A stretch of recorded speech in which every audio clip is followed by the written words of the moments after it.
Hello friends, welcome to my YouTube channel. आज के हमारे इस वीडियो में हम महात्मा गांधी की बायोग्राफी के बारे में पढ़ेंगे। हमने अपनी लास्ट वीडियो में उनकी बायोग्राफी से रिलेटेड कुछ पॉइंट्स को कवर किया था। तो आज हम जानेंगे कि महात्मा गांधी ने कौन कौन से फ्रीडम स्ट्रगल में पार्टिसिपेट किया था, कौन कौन से फ्रीडम मूवमेंट्स थे जो महात्मा गांधी के द्वारा चलाए गए थे, जिससे आगे जाकर देश को स्वतंत्रता प्राप्त हुई थी। तो चलिए स्टार्ट करते हैं। Biography of Mohandas Karamchand Gandhi, father of the nation.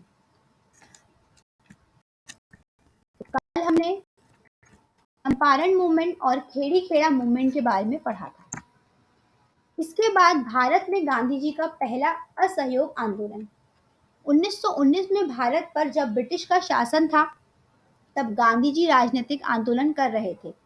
उस समय ही एक अंग्रेजों द्वारा रोलैक्ट एक्ट लाया गया था, जिसके अनुसार बिना किसी सुनवाई के क्रांतिकारियों को सजा दी जा सके, ऐसा प्रावधान अंग्रेजों ने बनाया था। गांधी जी ने इसका पुरजोर विरोध किया। उन्होंने इसके खिलाफ सत्याग्रह किए और शांतिपूर्वक आंदोलन भी किए। इसी दौरान अमृतसर में जलियांवाला बाग हत्याकांड भी हुआ, जिसमें ब्रिटिश ब्रिगेडियर जनरल डायर ने सैकड़ों लोगों को गोलियों से भून दिया।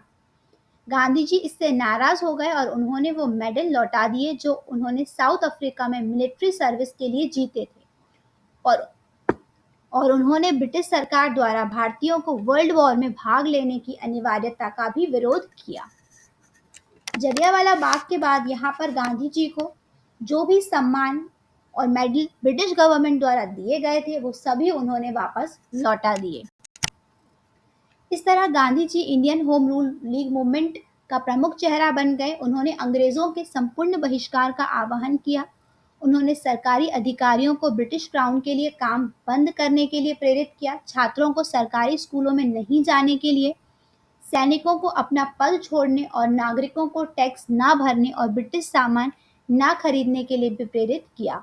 उन्होंने खुद भी ब्रिटिश द्वारा बनाए गए कपड़ों के स्थान पर चरखा चलाकर खादी का निर्माण करने का ध्यान केंद्रित किया, और यही चरखा जल्द ही भारतीय स्वतंत्रता का प्रतीक बन गया। गांधी जी ने इंडियन नेशनल कांग्रेस की लीडरशिप की और होम रूल लीग के लिए अहिंसा और असहयोग आंदोलन की नींव रखी। ब्रिटिश सरकार ने 1922 में गांधी जी पर राजद्रोह के 3 मुकदमे लगाकर उनको अरेस्ट कर लिया और 6 वर्षों के कारावास में डाल दिया। गांधी जी को उनकी अपेंडिक्स की सर्जरी के बाद फरवरी 1924 में छोड़ा गया। जब वो स्वतंत्र हुए तो उन्होंने देखा कि भारत में हिंदू मुस्लिम एक दूसरे के खिलाफ खड़े हो चुके हैं, इसलिए उस साल उन्होंने 3 महीने के लिए उपवास किया। उसके बाद वो आगामी कुछ सालों तक राजनीति से दूर ही रहे। इसके बाद आता है खिलाफत मूवमेंट। गांधी जी ने 1919 में मुस्लिमों के हितों की रक्षा की तरफ ध्यान किया, क्योंकि उन्हें लगा कि कांग्रेस इस स्थिति में बहुत कमजोर है। उस समय दुनिया भर में मुस्लिम खलीफा के विरुद्ध चल रहे संघर्ष के लिए खिलाफत आंदोलन शुरू किया गया। गांधी जी ने ऑल इंडिया मुस्लिम कांग्रेस में भाग लिया और इवेंट के मुख्य सदस्य बने। इस आंदोलन को मुस्लिमों का बहुत समर्थन मिला और इस आंदोलन की सफलता ने उन्हें भारतीय राजनीति की मुख्य धारा में न केवल स्थान दिया, बल्कि कांग्रेस पार्टी में उनकी स्थिति और भी मजबूत हो गई। इसके बाद यहाँ पर गांधी जी ने नमक सत्याग्रह किया, सॉल्ट मूवमेंट स्टार्ट किया, सॉल्ट सत्याग्रह किया, दांडी मार्च किया।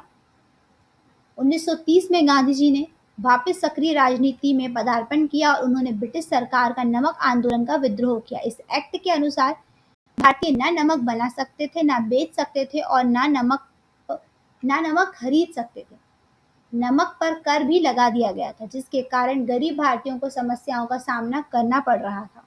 गांधी जी ने इसका विरोध करने के लिए एक नए तरह का सत्याग्रह किया, जिसमें वो 390 किलोमीटर 240 मील तक चलकर अरेबियन सागर तक गए।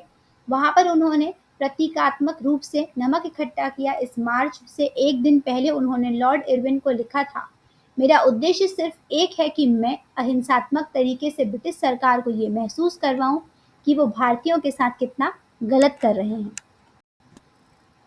12 मार्च के दिन गांधी जी ने एक धोती और शॉल पहनकर एक लकड़ी के सहारे साबरमती से मार्च की शुरुआत की, जिसके 24 दिन बाद वो कोस्टल टाउन दांडी पहुंचे और वहां उन्होंने वाष्पीकृत होने वाले समुद्री जल से नमक बनाकर अंग्रेजों के बनाए नियम को तोड़ा।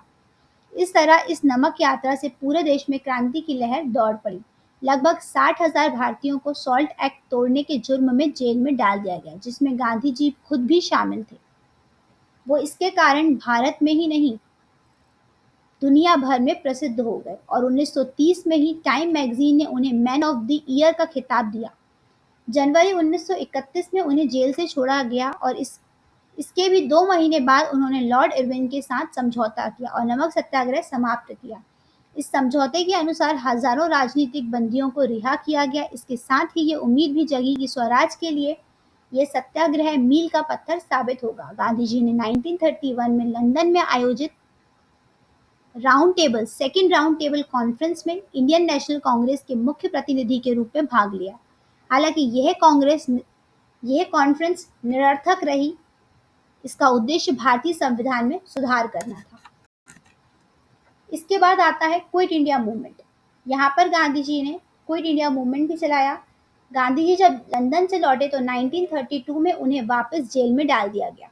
उस समय भारत में एक नया वाइसराय लॉर्ड विलिंगटन आया। इसके बाद जब गांधी जी बाहर आए तो 1934 में उन्होंने इंडियन नेशनल कांग्रेस की लीडरशिप छोड़ दी और उनकी जगह जवाहरलाल नेहरू ने संभाली और इस तरह गांधी जी फिर से राजनीति से दूर हो गए। उन्होंने अपना ध्यान शिक्षा, गरीबी और अन्य समस्याओं जो भारत के रूरल एरिया को प्रभावित कर रही थी, उन पर केंद्रित किया। 1942 में द्वितीय विश्व युद्ध छिड़ गया। ग्रेट ब्रिटेन जब इस युद्ध में उलझा तब गांधी जी ने भारत छोड़ो आंदोलन की शुरुआत की। अगस्त 1942 में अंग्रेजों ने गांधी जी को और उनकी पत्नी को और इंडियन नेशनल कांग्रेस के कई अन्य नेताओं को गिरफ्तार कर लिया। इन सबको पुणे के आगा खान पैलेस में रखा गया। 19 महीने के बाद गांधी जी को रिहा किया गया, लेकिन उनकी पत्नी की मृत्यु जेल में ही हो गई थी। यानी कि फरवरी 1944 में उनकी जो पत्नी थी, उनकी मृत्यु जेल में ही हो गई थी। 1945 में जब ब्रिटिश के आम चुनाव में लेबर पार्टी ने चर्चिल के कंजर्वेटिव पार्टी को हरा दिया, तब इंडियन नेशनल कांग्रेस और मुस्लिम लीग के मोहम्मद अली जिन्ना ने देश की स्वतंत्रता की मुहिम को और तेज कर दिया, जिसमें गांधी जी ने महत्वपूर्ण भूमिका निभाई। लेकिन वो विभाजन को नहीं रोक सके और धर्म के आधार पर भारत के 2 टुकड़े कर दिए गए। भारत और पाकिस्तान में इसे बांट दिया गया। इस दौरान हिंदू मुस्लिम दंगे भड़क गए। गांधी जी ने दंगा प्रभावित क्षेत्र का दौरा किया और इस पर रोक लगाने की भी कोशिश की गई। उन्होंने शांति की अपील भी की और व्रत भी किया। कुछ हिंदुओं को लग रहा था कि गांधी जी का झुकाव मुस्लिम वर्ग की ओर ज्यादा है। इसके बाद यहाँ 1947 में देश हमारा आज़ाद हो गया था और यहाँ पर 1948 में गांधी जी की मृत्यु हो गई थी। गांधी जी की हत्या कर दी गई थी।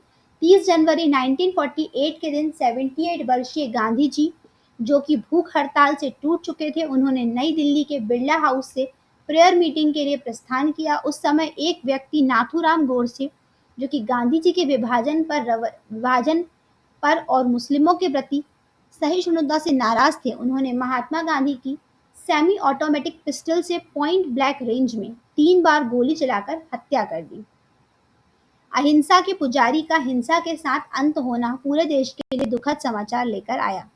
गोडसे और उनके साथी को इस जुर्म में नवंबर 1949 में फांसी पर चढ़ाया गया और उनके साथ मिले अन्य साथियों को आजीवन कारावास का दंड सुनाया गया।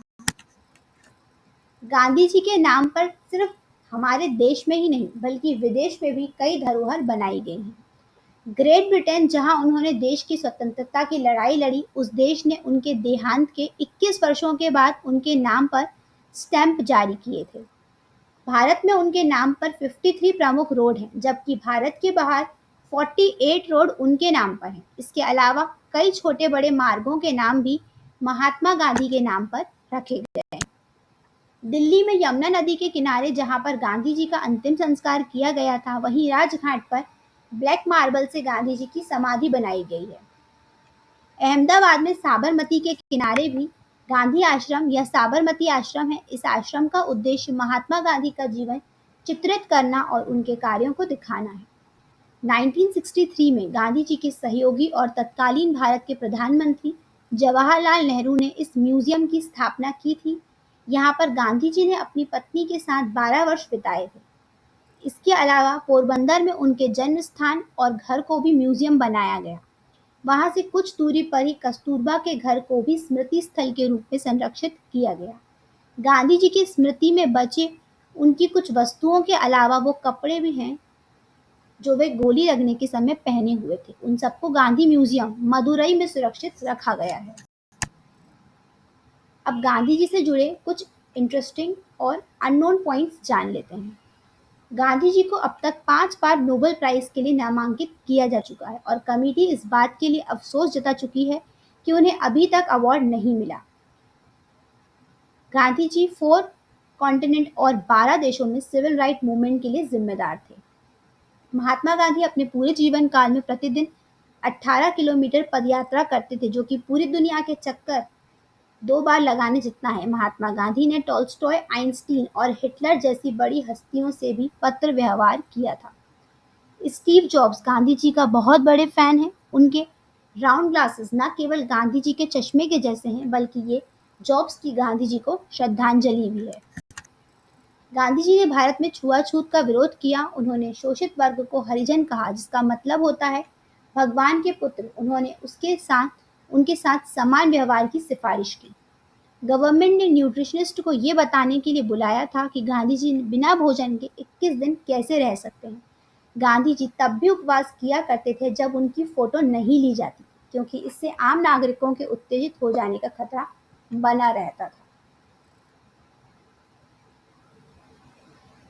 गांधी जी वास्तव में एक दार्शनिक एनाक्रिस्ट थे, जो भारत में कोई भी सरकार स्थापित नहीं करना चाहते थे। उनका मानना था कि अगर हर कोई अहिंसा को अपनाता है तो देश स्वशासित हो सकता है। अब महात्मा गांधी के द्वारा लिखी गई कुछ महत्वपूर्ण पुस्तकें हैं। उसमें सबसे पहली है हिंद स्वराज, जो कि उन्होंने 1909 में लिखी थी। सत्याग्रह इन साउथ अफ्रीका 1924 में लिखी थी और उसका इंग्लिश ट्रांसलेशन 1928 में किया गया था। मेरे सपनों का Bharat, India of my dreams, और महात्मा गांधी द्वारा लिखी गई उनकी आत्मकथा ऑटोबायोग्राफी का नाम है the story of my experiment with truth. The laws and the lawyers, Gita का संदेश, द मैसेज ऑफ गीता, सत्य भगवान है, ट्रुथ इज गॉड। ये सभी महात्मा गांधी के द्वारा लिखी गई कुछ किताबें हैं। तो ये थी बायोग्राफी ऑफ मोहनदास करमचंद गांधी, जिन्हें फादर ऑफ नेशन की उपाधि दी गई थी, राष्ट्रपिता की उपाधि इन्हें दी गई थी। और ये टाइटल किसी को भी नहीं दिया गया है और कई सदियों तक किसी को मिलने की यहाँ संभावना भी नहीं है। उनके महान कार्यों, उनकी देशभक्ति, उनके सोशल रिफॉर्म के कारण उन्हें ये टाइटल दिया गया है। वो अहिंसा के पुजारी थे और उनके द्वारा चलाए गए फ्रीडम मूवमेंट्स के कारण ही देश को आगे जाकर आज़ादी मिली। तो उन्होंने यहाँ फ्रीडम स्ट्रगल्स में एक बहुत ही महत्वपूर्ण भूमिका निभाई थी। गांधी जी ने अपने जीवन में बहुत ज़्यादा संघर्ष किए, देश हित के लिए भी, समाज हित के लिए भी, अनटचेबिलिटी को हटाने के लिए भी उन्होंने कई कार्य किए।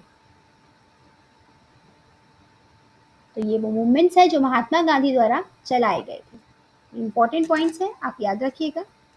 अब चलते हैं अपने मोटिवेशनल कोट की तरफ, जो कि महात्मा गांधी द्वारा ही लिखा गया है। आप खुद वो बदलाव बनिए जो आप दुनिया में देखना चाहते हैं। आज की वीडियो में बस इतना ही। अगर आपको हमारी वीडियो पसंद आई हो तो इसे लाइक ज़रूर करें, शेयर करें अपने दोस्तों के साथ और हमारे चैनल को सब्सक्राइब करें, ताकि आपको हमारी वीडियोस की सभी लेटेस्ट अपडेट्स मिलती रहें। Thank you.